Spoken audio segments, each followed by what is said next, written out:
Nós vamos hoje iniciar uma nova série de mensagens. E antes eu gostaria que você fechasse os teus olhos, que nós tivéssemos um momento para falar com Deus, um momento para abrir o nosso coração. Fale com o Senhor. Deus, nós estamos nesta noite diante do Senhor e diante da Tua palavra revelada. Diante desta palavra, onde nós encontramos sabedoria para viver. Estamos diante desta palavra que nos dá orientação para vivermos melhor, para vivermos de uma maneira que agrada, que honra o Senhor e de maneira que a nossa vida não se estrague.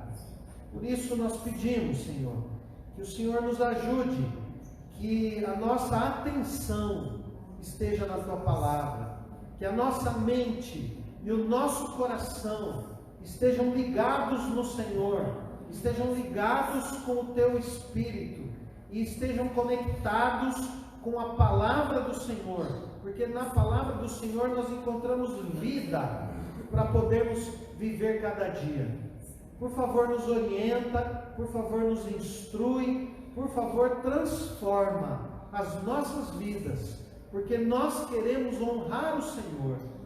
Em nome do Senhor Jesus é que nós oramos. Amém. Amém. Há algumas palavras que são muito difíceis de pronunciar na língua portuguesa. Quem sabe você consegue pronunciar algumas delas. Por exemplo, essa é fácil. Paralelepípedo. Consegue falar? Acho que sim. Não, vamos aumentar um pouco o grau de dificuldade. Otorrinolaringologista. Dá para falar 3 vezes sem errar? Uma outra palavra mais difícil. Oftalmotorringolaringologista. Quase que eu não consigo falar. Palavras difíceis. Desoxirribonucleico. Consegue falar essa de sopetão? Esternocleidomastoide. Anticonstitucionalissimamente. Não está tão... dá para falar, né? Mas são consideradas palavras difíceis. Monocialotetraexocilgangliosídeo. Isso é uma palavra, irmãos. Essa palavra existe. Isso daí é uma substância química que está presente em alguns remédios. Hipopontomonstruoespedaliofobia. É uma doença psicológica que acomete pessoas que têm medo de pronunciar palavras compridas. A gente podia tentar, vamos todos juntos? Brincadeira, brincadeira. Dimetilamino-fenildimetilpirazolona. É também o nome de uma substância que vai no remédio. Tetrabromometacresousulfonooftalveína. Acho que é isso. Não sei se eu errei. É também uma substância química. Piperidinoetoxicarbometoxibenzofenona. Você se arrisca? Palavra muito difícil. É também uma substância química. Agora essa é boa. Paraclorobenzilpirrolidinometalbenzimidazol. Termina em midazol, é remédio, né? Agora essa aqui, vamos tentar. Pneumotramicroscópico-silicovulcano-coniótico. Vamos lá, todos juntos. 1, 2 e já. Pneumotramicroscópico-silicovulcano-coniótico. Agora repete 3 vezes. Agora, a mais difícil de todas.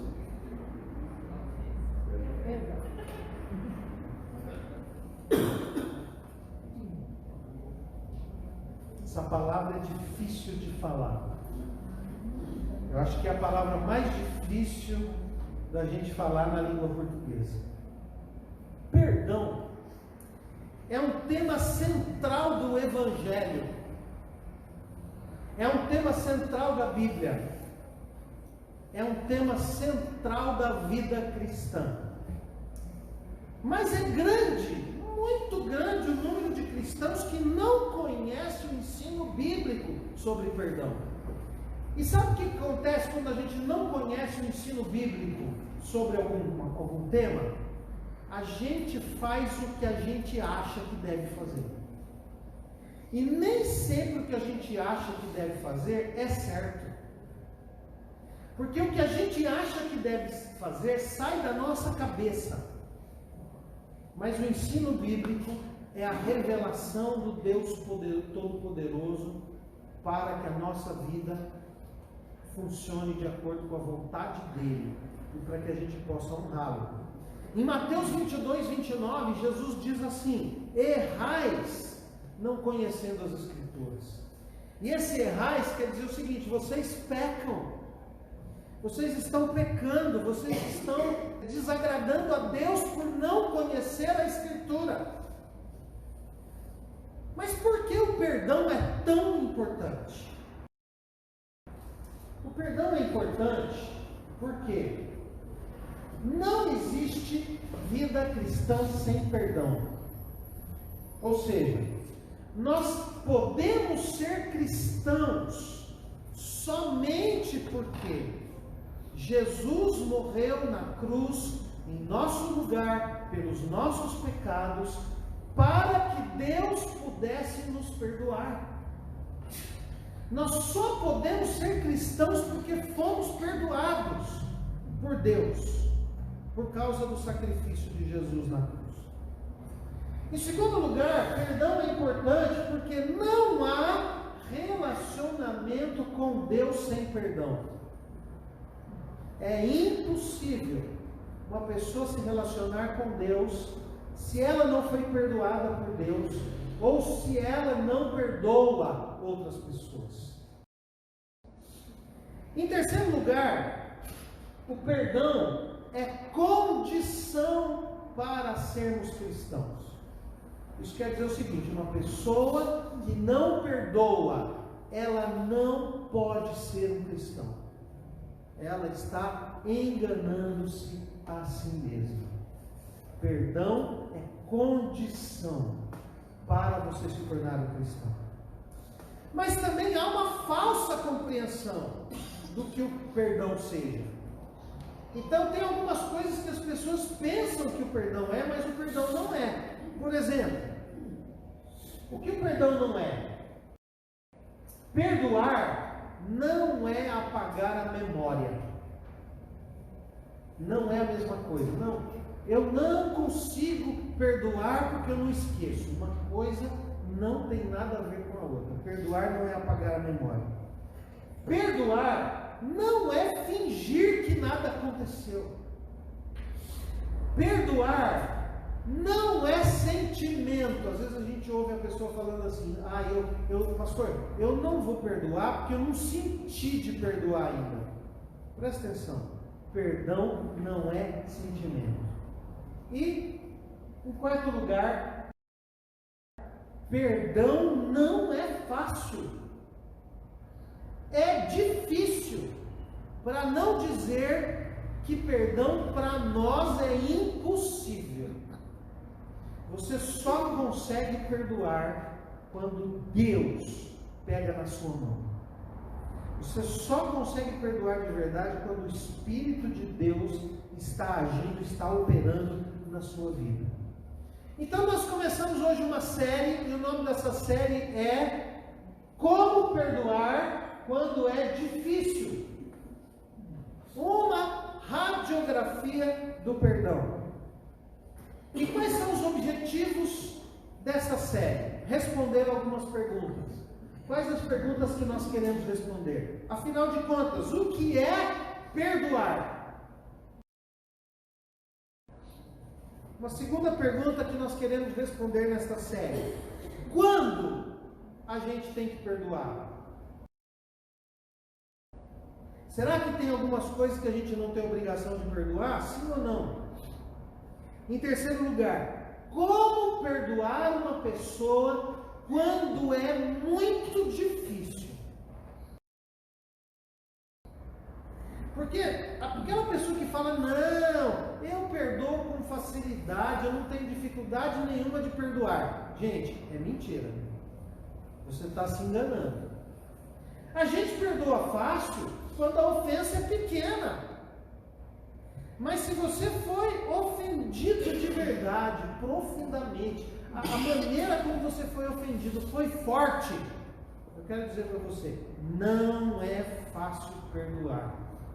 Perdoar é uma coisa muito, muito, muito difícil. Mas como que a gente faz para perdoar quando é difícil? Então, a gente vai tentar responder a essas perguntas durante esse mês. E eu queria que você então se ligasse, que você se comprometesse com você mesmo a participar dessa série e anotar aquilo que você acha importante, porque nós vamos tentar responder a cada uma dessas perguntas. Então nós vamos responder essas perguntas nessa série, mas nós vamos começar hoje. E hoje o tema que eu queria trabalhar com os irmãos é o seguinte: 3 palavras na Bíblia para perdão. Há 3 palavras na Bíblia que descrevem perdão, que são traduzidas no português por perdão, mas que no grego são palavras diferentes. A primeira palavra que nós encontramos no grego, que significa perdão, é uma palavra que significa mostrar graça. Mostrar graça, ser generoso, ser misericordioso. Perdoar, em primeiro lugar, significa mostrar graça para com uma outra pessoa. E o texto que nos inspira, o texto onde essa palavra aparece, é Efésios capítulo 4. Abra sua Bíblia. Efésios capítulo 4, versículo 32. Pode ser que você tenha uma tradução diferente da minha, não tem problema. Eu vou fazer a leitura numa tradução que se chama Nova Tradução na Linguagem de Hoje. Essa é uma linguagem mais moderna, uma linguagem mais atual, uma linguagem mais fácil de entender, que comunica mais. Mas pode ser que você tenha uma Bíblia com uma outra tradução. No fim é a mesma coisa, o resultado é o mesmo, a mensagem é a mesma, só que talvez você tenha aí a construção de uma frase um pouco mais difícil, algumas palavras um pouco mais difíceis, mas a mensagem é a mesma. Efésios capítulo 4, versículo 32 diz assim: pelo contrário, sejam bons e atenciosos uns para com os outros, e perdoem uns aos outros, assim como Deus, por meio de Cristo, perdoou vocês. Essa palavra perdoar aqui, ela significa mostrar graça. Mostrar graça. E o contexto em que esse versículo está, é o contexto em que Paulo, na carta aos Efésios, está falando sobre a mudança de vida que deve acontecer quando uma pessoa se aproxima de Deus.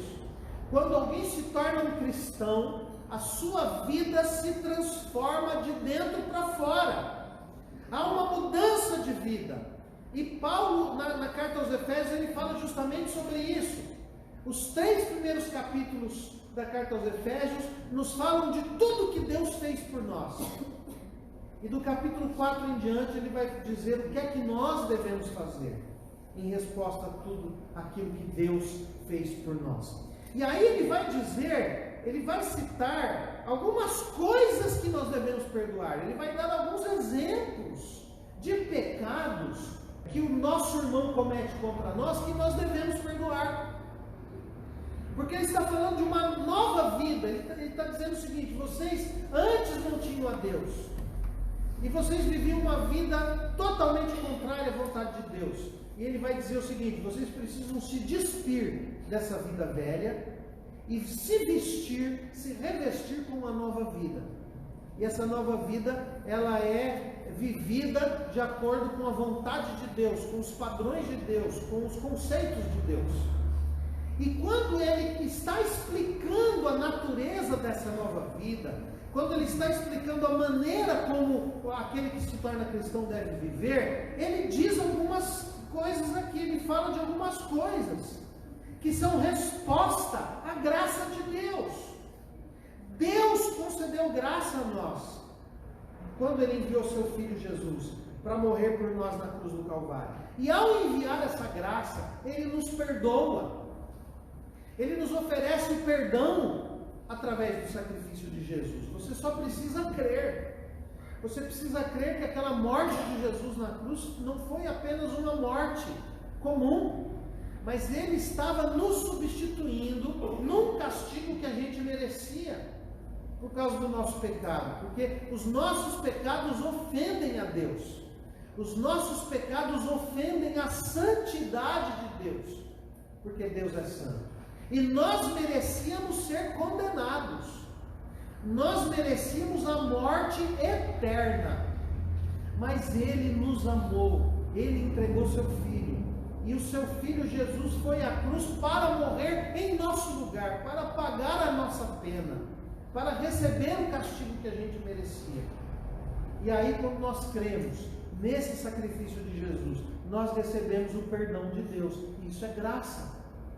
Perdão é graça, porque o que é graça? Graça é favor imerecido. Graça é um presente que eu recebo sem merecer. E eu não merecia o perdão, porque eu pequei mesmo. Mas Deus usou de graça para comigo. Ele me ofereceu o perdão, entregando Jesus para morrer em meu lugar. E aí ele vai dizer o seguinte, se você pegar, por exemplo, o versículo 25, ele vai dizer: não mintam mais, que cada um diga a verdade para o seu irmão na fé, pois todos nós somos membros do corpo de Cristo. Se vocês ficarem com raiva, não deixem que isso faça com que pequem, e não fiquem o dia inteiro com raiva. Não deem ao diabo oportunidade para tentar vocês. Quem roubava, que não roube mais, porém comece a trabalhar a fim de viver honestamente e poder ajudar os pobres. Não digam palavras que fazem mal aos outros, mas usem apenas palavras boas, que ajudam os outros a crescer na fé e a conseguir o que necessitam, para que as coisas que vocês dizem façam bem aos que ouvem. E não façam com que o Espírito Santo de Deus fique triste, pois o Espírito é a marca de propriedade de Deus colocada em vocês, a qual é a garantia de que chegará o dia em que Deus os libertará. Abandonem toda a amargura, todo o ódio e toda a raiva. Nada de gritarias, insultos e maldades. Pelo contrário, sejam bons e atenciosos uns para com os outros, e perdoem uns aos outros, assim como Deus, por meio de Cristo, perdoou vocês. Ele está falando de pecados que acontecem nas nossas vidas. E ele está dizendo o quê?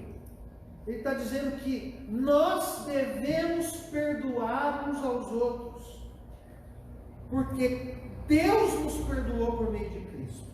Assim como Deus usou graça para comigo, eu tenho que usar graça para o outro. Mas pastor, ele não merece. E você merecia? O perdão de Deus é graça. Então o que é perdoar? Perdoar é perdoar quem não merece. Perdoar é usar de graça para quem não merece, para quem pisou na bola mesmo, para quem fez o que não devia, para quem te feriu, te magoou, te ofendeu, te prejudicou. E essa pessoa que te prejudicou não merece ser perdoada.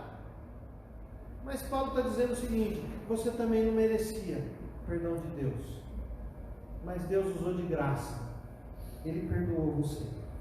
Um texto paralelo né? Então, o texto é Efésios 4:32, o contexto é a nova vida em Cristo, e o texto paralelo é Colossenses 3:13. Olha que interessante.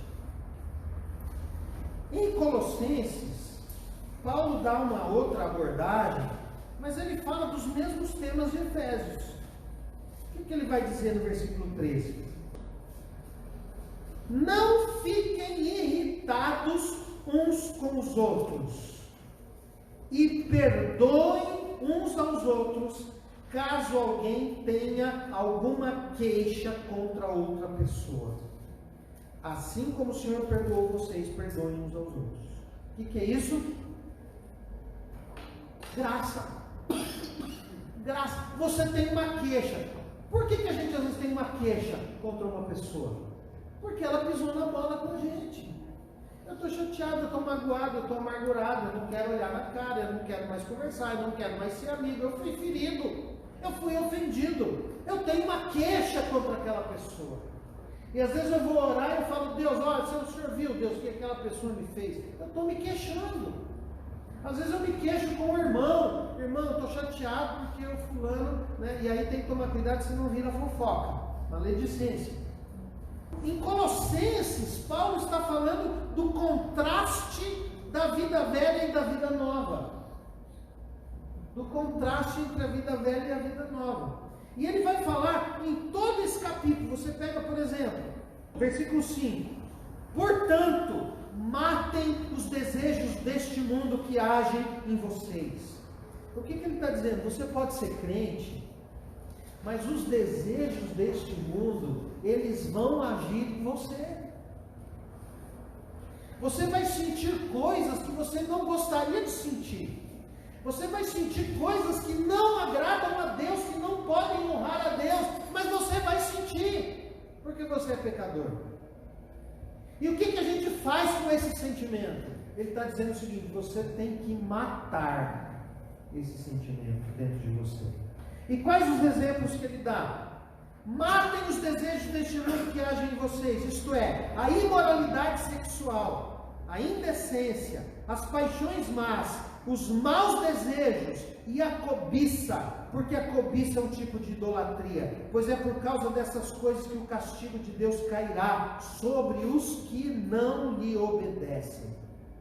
Antigamente, a vida de vocês era dominada por esses desejos, e vocês viviam de acordo com eles. O que ele está dizendo? Que quando você não é um cristão, esses maus desejos te dominam, te controlam. Mas agora que você veio para Cristo, agora que você se tornou um cristão, isso não deve mais ser assim. Isso é coisa do passado. Paulo está dizendo, antigamente vocês eram dominados por esses desejos. Mas agora, versículo 8, livrem-se de tudo isto. E ele vai citar outros exemplos desses desejos que vão tentar dominar o seu coração. Livre-se disso. Raiva, paixão no sentido daquela pessoa inflamada pela sua posição. Livre-se de tudo isso, da raiva, da paixão, dos sentimentos de ódio, e que não saia da boca de vocês nenhum insulto e nenhuma conversa indecente.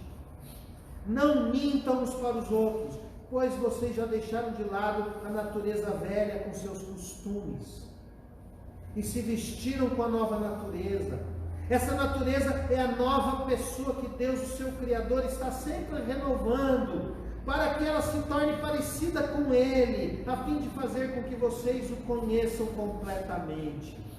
Como resultado disso, já não existem mais judeus e não judeus, circuncidados e não circuncidados, não civilizados, selvagens, escravos ou pessoas livres, mas Cristo é tudo e está em todos.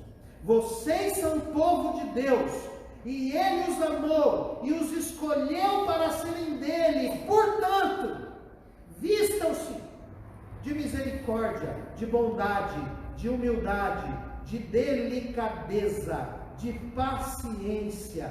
Não fiquem irritados uns com os outros e perdoem uns aos outros, caso alguém tenha alguma queixa contra outra pessoa, assim como o Senhor perdoou vocês, perdoem uns aos outros. E acima de tudo, tenham amor, pois o amor une perfeitamente todas as coisas. Do que ele está falando aqui? De vida cristã.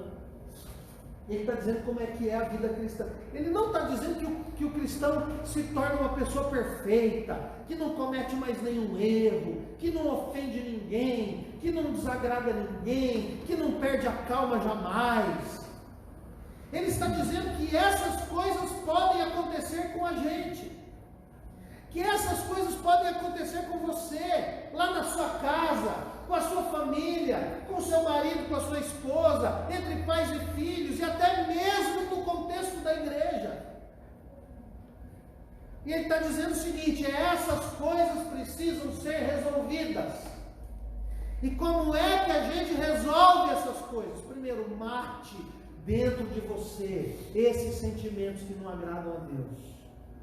Livre-se disso, porque isso vai te levar para longe do Senhor. Segundo lugar, o que ele está dizendo aqui? Não fiquem irritados uns com os outros, porque, gente, tem gente que dá nos nervos da gente, não é? Não é verdade? Tem gente que nos irrita, tem gente que nos faz perder a paciência, tem gente que nos deixa irritados. Mas qual que é o mandamento aqui? O que Paulo está escrevendo aqui, inspirado pelo Espírito Santo? Não fiquem irritados uns com os outros, caso alguém tenha alguma queixa contra outra pessoa. Assim como o Senhor perdoou vocês, perdoem uns aos outros. Será que Deus às vezes não tem a tendência de ficar irritado com a gente? Ou será que tem hora que Deus não deveria ficar irritado com a gente? E talvez Ele só não fica porque Ele é Deus, mas a gente bem que merecia que Deus se irritasse com a gente. Mas Ele fez o quê? Nos perdoou em Cristo. Esse é o padrão da vida cristã. É assim que age um cristão. Perdoar é agir com graça. Perdoar é não pagar na mesma moeda, mas é agir com graça, é perdoar quem não merece.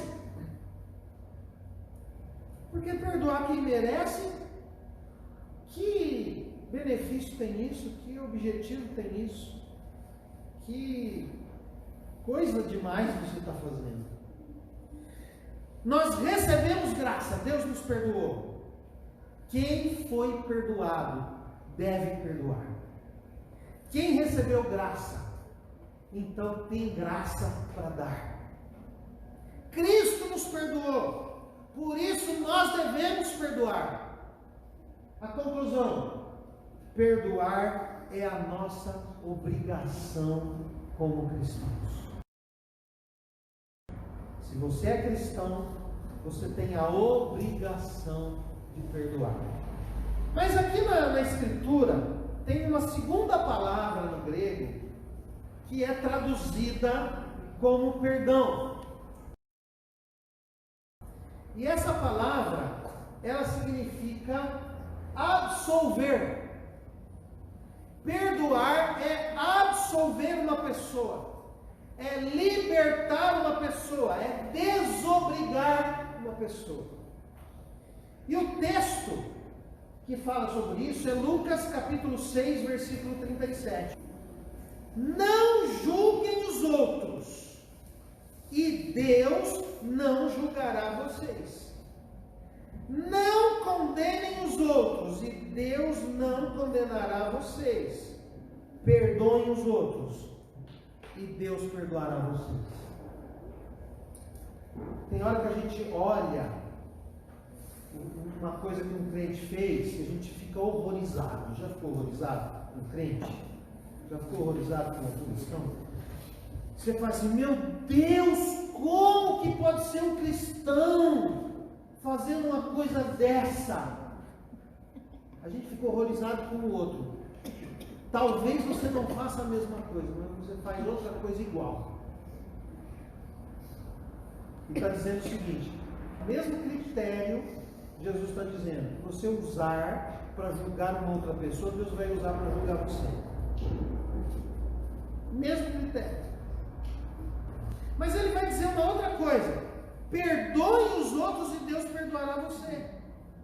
Qual que é o contexto que Jesus está dizendo isso? Você olha no Evangelho de Lucas, você olha esse capítulo, e você vai ver que o contexto é o contexto das bem-aventuranças.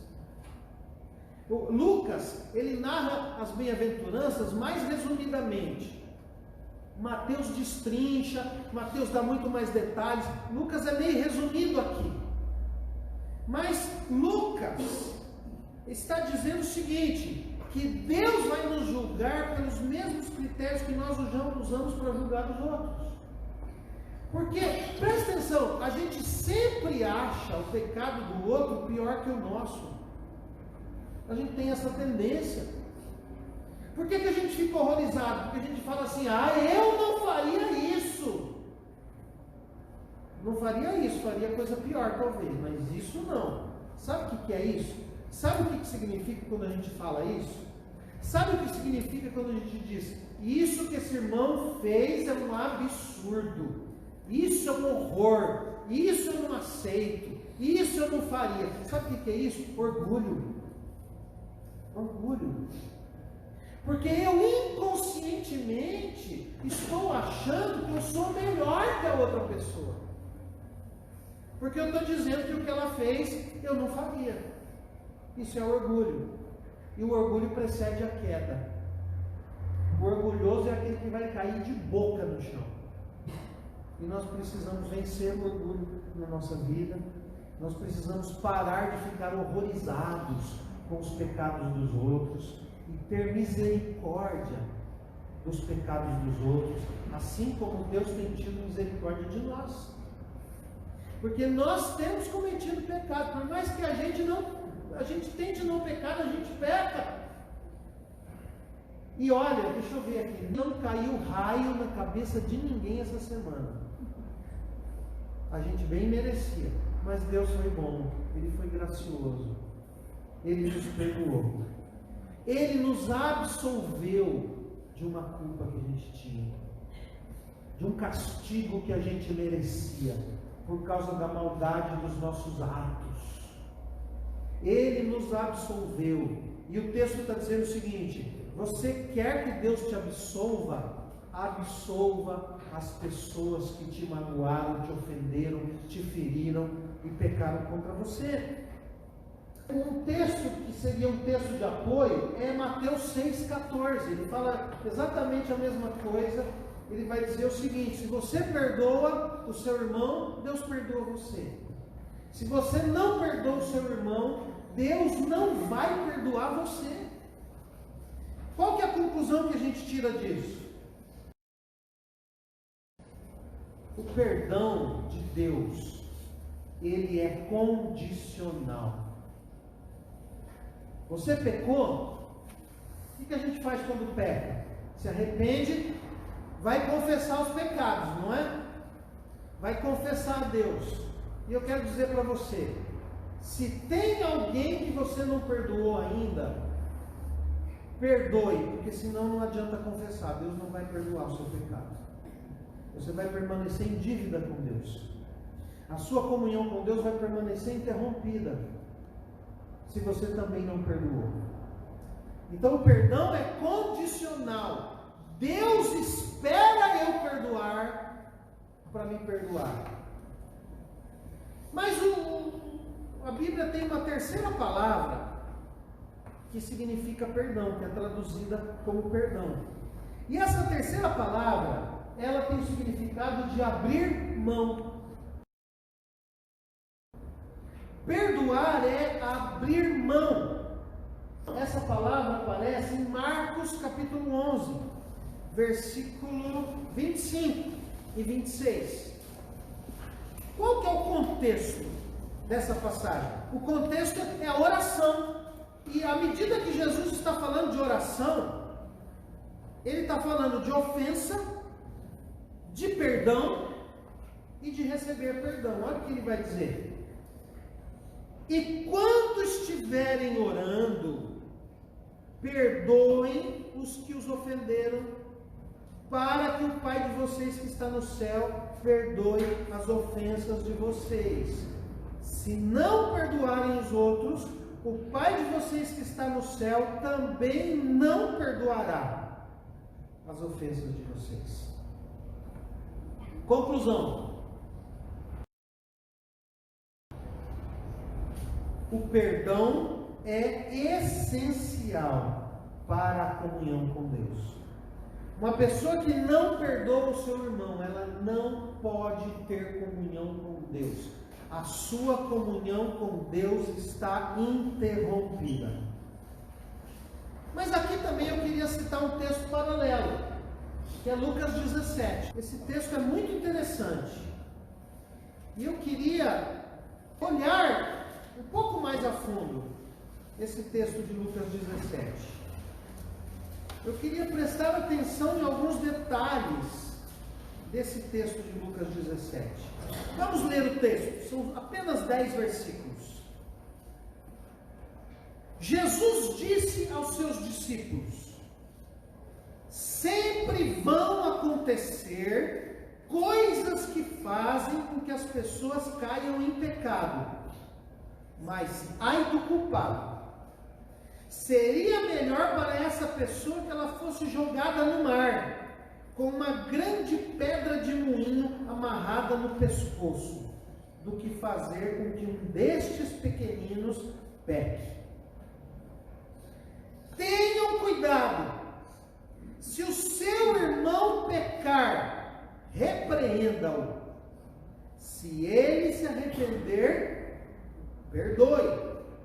Se pecar contra você 7 vezes num dia, e cada vez vier e disser, me arrependo, então perdoe. Os apóstolos pediram ao Senhor, aumenta a nossa fé. E ele respondeu, se a fé de vocês, a fé que vocês têm, fosse do tamanho de uma sementinha de mostarda, vocês poderiam dizer a esta figueira brava, arranque-se pelas raízes e vá se plantar no mar, e ela obedeceria. Jesus disse, façam de conta que um de vocês tem um empregado que trabalha na lavoura ou cuida das ovelhas. Quando ele volta do campo, será que você vai dizer, venha depressa, sente-se à mesa? Claro que não. Pelo contrário, você dirá, prepare o jantar para mim, ponha o avental e me sirva enquanto eu como e bebo, depois você pode comer e beber. Por acaso o empregado merece agradecimento porque obedeceu às suas ordens? Assim deve ser com vocês. Depois de fazerem tudo o que foi mandado, digam, somos empregados que não valem nada, porque fizemos somente o nosso dever. Quando a gente lê esse texto pela primeira vez, a gente não percebe, dá a impressão que são 3 histórias separadas. Mas na verdade, essa separação que a gente vê por títulos aqui não está no texto original. A separação foi feita pelo editor. O editor está tentando mostrar para a gente quais os assuntos ali, para facilitar a nossa leitura. Mas o texto, ele está escrito de uma vez só. Isso quer dizer que aqui há uma conexão entre essas 3 passagens. Primeira lição que nós encontramos aqui nesse texto é o seguinte. Vamos olhar para Lucas 17:10. É muito fácil errar quando o assunto é perdão. Por isso que Jesus, no versículo 3, ele diz o seguinte, tenham cuidado. Cuidado, você já andou no shopping? Quando tem aquela placa, cuidado, chão molhado, já viu aquilo? Já viu aquilo? Sabe por que existe aquilo? é uma advertência, há um perigo ali. Se você não tomar cuidado, você pode escorregar, quebrar uma perna, quebrar um braço. E Jesus está dando a mesma advertência. Tenha cuidado, ele está falando de um irmão que provocou o outro, e o outro pecou por causa da provocação do irmão. O irmão causou um escândalo. O irmão provocou o seu irmão à ira. O irmão pecou, e Jesus diz o seguinte: nesse assunto, tenham cuidado. É muito fácil errar quando se trata de perdão. Por quê? Porque no fundo, a gente não tem vontade de perdoar. No fundo, a gente quer fugir da situação.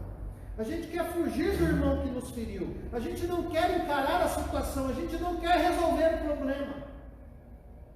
Então Jesus diz: cuidado com isso. Há um perigo aí. Segunda lição.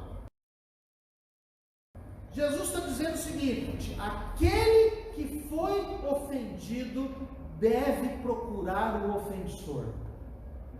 Tem gente que fica assim: não, foi ele que pisou na bola, ele que vai ter que vir pedir perdão, eu não vou falar nada. Jesus está nos contrariando. Jesus está contrariando a nossa tendência natural. No versículo 3, ele está dizendo o seguinte: tenham cuidado, se o seu irmão pecar, repreenda-o. Se ele se arrepender, perdoe. Ele está dizendo o seguinte: a parte ofendida é que tem que tomar a iniciativa de ir lá conversar. Esse é o segundo princípio. E se esforçar para produzir reconciliação. Porque você vai lá, irmão, você pisou na bola comigo, tá, me perdoe. O irmão se arrependeu, perdoa. Reconciliação. Reconciliação. Terceiro princípio que nós encontramos aqui nessa historinha: perdão não deve ser condicionado à mudança da pessoa. Tem muita gente que diz assim: eu só vou perdoar se ele mudar. Eu só vou perdoar se ele mostrar que está arrependido. Eu vou esperar para ver se há mudança. Jesus mais uma vez está nos contrariando. O que ele diz no versículo 4? Ele diz o seguinte: se o seu irmão pecar contra você 7 vezes num dia, e cada vez vier e disser, me arrependo, então perdoe. Olha o que Jesus está dizendo. A gente pensaria assim: bom, a primeira eu perdoo, a segunda vez, não. Não é essa a nossa tendência? Não, o cara acabou de pedir perdão e fez de novo. Fez de novo, não vou perdoar. Jesus está dizendo: 7 vezes. 7 vezes num dia, olha, não é para qualquer um, hein? 7 vezes o seu irmão te ofendeu. 7 vezes ele pisou na bola com você. 7 vezes ele te feriu no mesmo dia. Todas as vezes ele vem e diz, me perdoe. Jesus está dizendo, perdoe. Mas pastor, a gente não tem que esperar pelos frutos do arrependimento antes de conceder perdão? A gente não tem que esperar ver uma mudança na vida da pessoa para perdoar? Jesus não está dizendo isso. Pastor, mas e se eu não sentir que eu devo perdoar? Bom, se você acha que tem que sentir, você não é cristão. Porque sentir para perdoar é paganismo, não é cristianismo. O cristianismo é baseado na mensagem que diz: o justo viverá pela fé. Romanos capítulo 1. O justo viverá pela fé. O que é o justo viverá pela fé? O justo viverá pela fé é o seguinte: a palavra diz, eu obedeço. O que a palavra diz é o que eu faço. Isso é viver pela fé. Eu não preciso sentir, mesmo porque o meu sentimento é enganoso. O meu coração me engana. Jesus está dizendo o seguinte: eu devo perdoar só porque o irmão está dizendo que está arrependido. Pastor, mas se ele não for sincero? Jesus não está dizendo isso. Não importa, ele está dizendo, o cara disse que se arrependeu, perdoe. Nós devemos perdoar só com base na declaração da pessoa. Não precisa esperar que ela demonstre arrependimento ou evidência de mudança. As palavras de Jesus eliminam essa ideia de esperar mudança. Isso é coisa da nossa carne. Isso é carnalidade. 7 vezes no dia o cara pecou. A evidência é negativa. Ele pecou 7 vezes, eu tenho que perdoar 7 vezes. O cara está dizendo para mim que o sinal que ele está me passando é totalmente negativo. Jesus diz, perdoe as 7 vezes. Ele está dizendo que está arrependido, perdoe. Perdoe com base no que ele diz. Jesus não condicionou o perdão ao comportamento do ofensor, mas o perdão deve ser baseado na declaração do ofensor e não nas suas ações. Sabe por quê? Jesus sabe que é difícil mudar, mas a intenção conta. Ah, pastor, mas a pessoa não mudou, eu não vou perdoar. Você está dando o critério para Deus te julgar. Quantas vezes você já pediu perdão a Deus e fez de novo? Se Deus fosse esperar você mudar, você estaria afastado de Deus por anos. Quantas vezes a gente pediu perdão para o Senhor e fez de novo? Qual que é o critério de Jesus? O critério é o seguinte: pediu perdão, perdoe. Ah, mas não mudou. Ele pediu perdão, ele disse que está arrependido, perdoe. Esse é o critério. Uma quarta lição que nós tiramos desse texto: perdoar é questão de obediência. Olha que interessante, versículos 5 e 6. Jesus acabou de falar isso. Olha a sequência do texto. Jesus disse: se o seu irmão pecar contra você 7 vezes no mesmo dia, e cada vez ele disser, estou arrependido, perdoe. Os apóstolos viram para ele e falaram: Senhor, aumenta a nossa fé. Entendeu? Na hora, aumenta a nossa fé. O que Jesus está dizendo é muito difícil para aqueles homens. Mas o que Jesus está dizendo é muito difícil para nós também. É muito difícil. Por isso eles falam: Senhor, aumenta a nossa fé. Senhor, nós não temos fé suficiente para fazer um negócio desse. A nossa fé não dá conta de colocar isso que o Senhor está dizendo em prática. Se o Senhor quer que a gente faça isso, o Senhor precisa aumentar a nossa fé. Mas Jesus considera esse pedido uma desculpa. Olha, Jesus é maravilhoso, né? Ninguém engana ele. Ninguém engana Jesus. Ele diz o seguinte: o problema de vocês não é falta de fé. Porque se vocês tiverem uma fé bem pequenininha, versículo 6, do tamanho de uma sementinha de mostarda, já é suficiente para vocês fazerem coisas milagrosas, coisas espetaculares, coisas muito difíceis. Quem é que consegue movimentar uma planta só com a palavra? Dizer para uma figueira: figueira, sai daqui e vai para o mar. Quem é que dá conta de fazer isso? Se eu falar para você, vai lá e manda essa árvore que está aí na frente da igreja mudar de lugar, você vai falar: pastor, não dou conta disso não. É difícil. Não é difícil?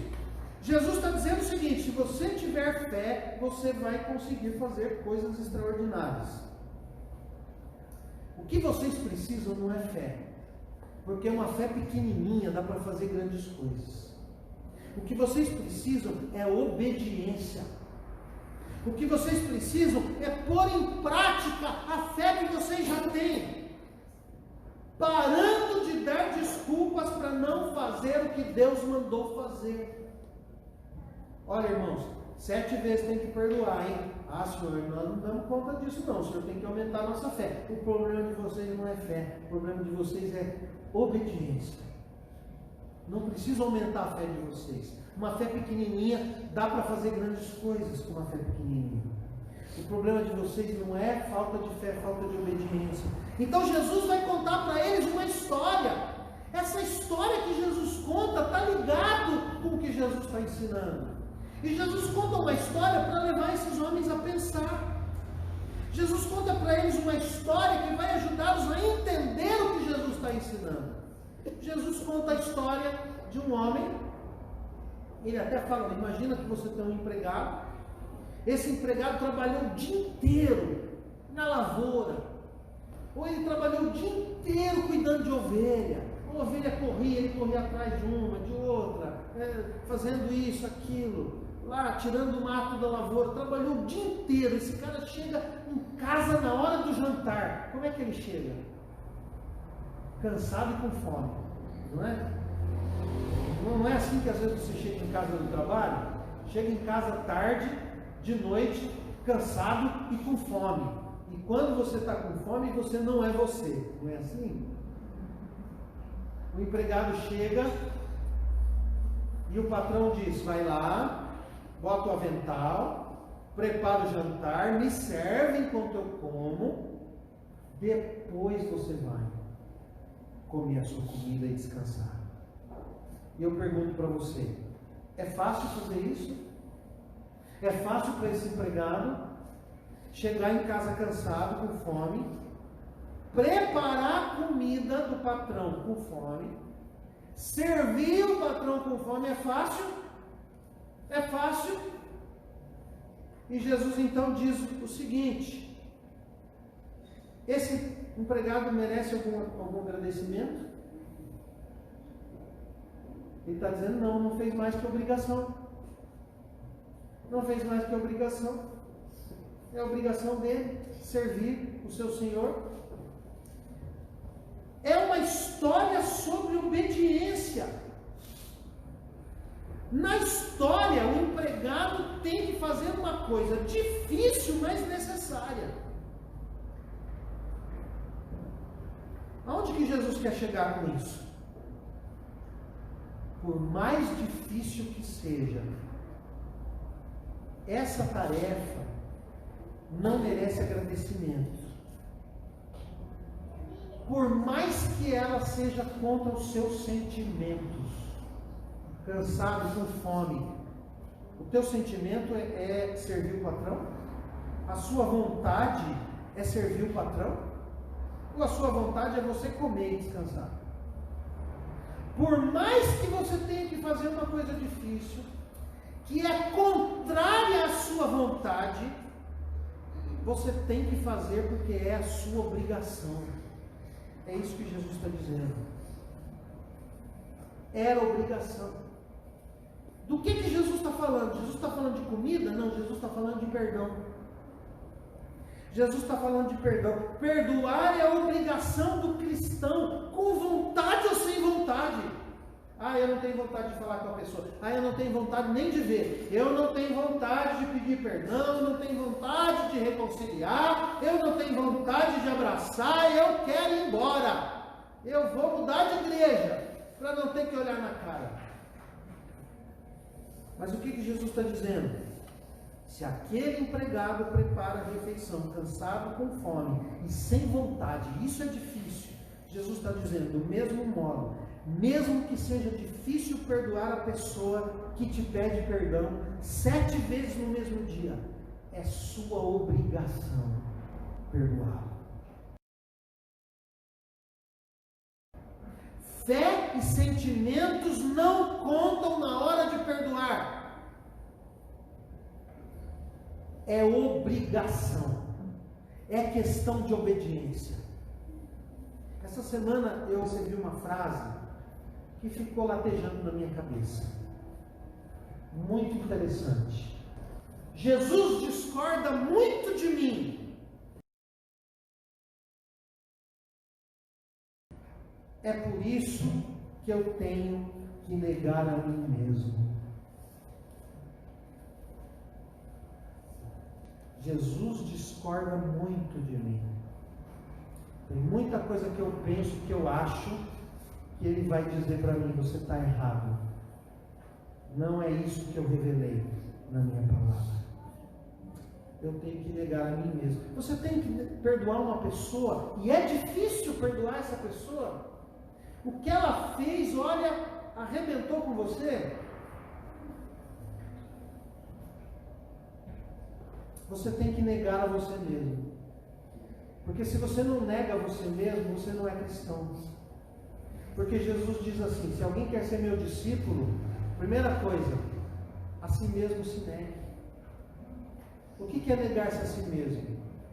É fazer aquilo que Deus manda, mesmo que eu não tenha vontade. Uma outra frase do A.W. Tozer, aliás, um escritor fenomenal. Ele é considerado o grande profeta do século XX. Você está procurando um livro bom para ler? Leia A.W. Tozer. Ele escreveu essa frase: o diabo conhece a Bíblia melhor que todos nós, mas continua sendo o diabo. O segredo não está em conhecer, mas em praticar. Praticar quando é difícil, praticar quando eu não tenho vontade, praticar porque é a minha obrigação. Resumindo, tudo que nós estudamos hoje, as lições são as seguintes. Perdoar é mostrar graça. Perdoar é absolver uma pessoa culpada. Perdão é condicional. Para ser perdoado por Deus, eu preciso perdoar.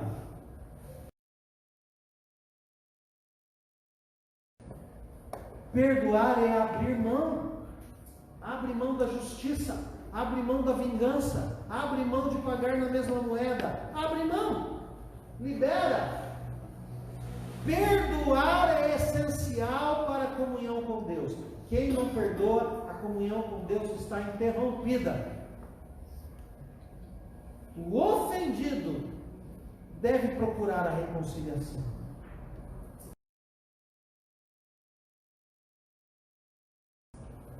O perdão não deve ser condicionado à mudança da pessoa.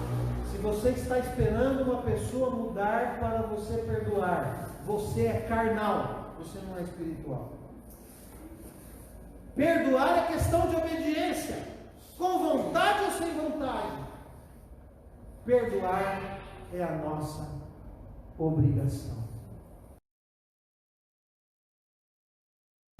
Feche os teus olhos. Vamos ter um momento de reflexão. E vamos ter um momento de oração.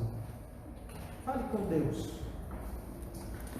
E fale com Deus especialmente se tem uma pessoa que você não perdoou. Se tem uma pessoa que você diz: não, eu perdoei, mas não quero mais ver. Isso é carnalidade, isso é pecado. Mas talvez você esteja dizendo: Deus, eu quero perdoar, mas é difícil. Deus, eu estou com dificuldade de perdoar. Vamos orar. Eu quero orar por você. Senhor, nós estamos todos aqui diante de Ti. Todos iguais, todos pecadores. Cometemos as nossas falhas. Ofendemos a Tua santidade com os nossos pecados. Fazemos coisas que entristecem o Senhor, erramos o alvo. Todos nós estamos aqui da mesma maneira. Não somos super-homens, não somos pessoas excessivamente santas e espirituais. Não, Senhor. Nós somos necessitados. Precisamos do Senhor. Dependemos do Senhor, porque temos muitas fraquezas. E os nossos irmãos aqui, que estão do nosso lado, são muito parecidos com a gente. E o que talvez a diferença seja é o tipo de pecado, o tipo de fraqueza. Às vezes é diferente. Mas diante do Senhor, todos nós somos iguais, pecadores, indignos, pessoas que não merecem o perdão. Mas o Senhor veio até nós e nos perdoou por meio de Cristo. E o Senhor nos orientou na Tua palavra como é que a gente deve viver, como é que a gente deve fazer as coisas. E eu quero colocar, Senhor, nossas vidas agora diante do altar. Eu quero pedir, Senhor, nos ajuda quando perdoar é difícil. Eu quero pedir, Senhor, que o Senhor ajude aquele pai que está magoado com o filho, ou aquele filho que está magoado com o pai, marido que está magoado com a esposa, ou esposa que está magoada com o marido, um irmão da igreja que está magoado com outro irmão da igreja. E Senhor, hoje a Tua palavra foi pesada para nós. A Tua palavra hoje contrariou a nossa tendência natural. A Tua palavra vem para combater a nossa carnalidade. A Tua palavra vem para mostrar um caminho melhor, um caminho que Te agrada, um caminho que Te honra, que é usar graça com aquele que pecou de maneira tão grave contra mim, de abrir mão da justiça, abrir mão dos meus direitos. A Tua palavra ensina que eu preciso absolver aquele irmão que é culpado de ter pecado contra mim, porque senão eu não posso ser perdoado e nem posso continuar sendo cristão. Deus, a Tua palavra é radical. E a Tua palavra nos coloca num beco sem saída. Nós não temos escolha. Mas nós Te louvamos, porque é a palavra do Senhor. É a palavra de um Deus santo. É a palavra de um Deus sábio. É a sabedoria milenar, eterna do Senhor, revelada nas Escrituras. E diante da Tua palavra, ó Deus, mesmo que seja difícil, nós queremos obedecer. Mesmo que seja difícil, nós pedimos ao Senhor que nos dê forças, que nos dê capacidade para colocar em prática aquilo que o Senhor ensina na Tua palavra. Deus, que a gente não descarte as pessoas só porque elas não mudaram, mas que a gente dê uma nova chance toda vez que essa pessoa nos pedir. Deus, por favor, nos ajuda, Senhor, a vivermos de uma maneira que honra ao Senhor, a vivermos de uma maneira que agrada ao Senhor. Hoje, olhando para a Tua palavra, descobrimos que não temos saída, nós vamos ter que perdoar. E nós pedimos a Tua ajuda, pedimos que o Senhor nos capacite a fazer isso, com vontade ou sem vontade, sentindo ou não sentindo, a pessoa mudando ou a pessoa não mudando. Que aqueles que pecaram contra nós possam nascer de novo na nossa vida, assim como o Senhor nos faz nascer de novo quando nós somos perdoados por pecados que não merecemos ser perdoados. Deus, por favor, nos capacita a perdoar desta maneira, com graça, perdoando quem não merece, absolvendo aquele que é culpado, não levando mais em consideração a culpa dele. Nos capacita, nos ajuda, Senhor, a perdoar, absolvendo, a perdoar, deixando essa pessoa nascer de novo na nossa vida, a perdoar, abrindo mão dos nossos direitos. Em nome de Jesus é que nós oramos e te pedimos estas coisas. Amém.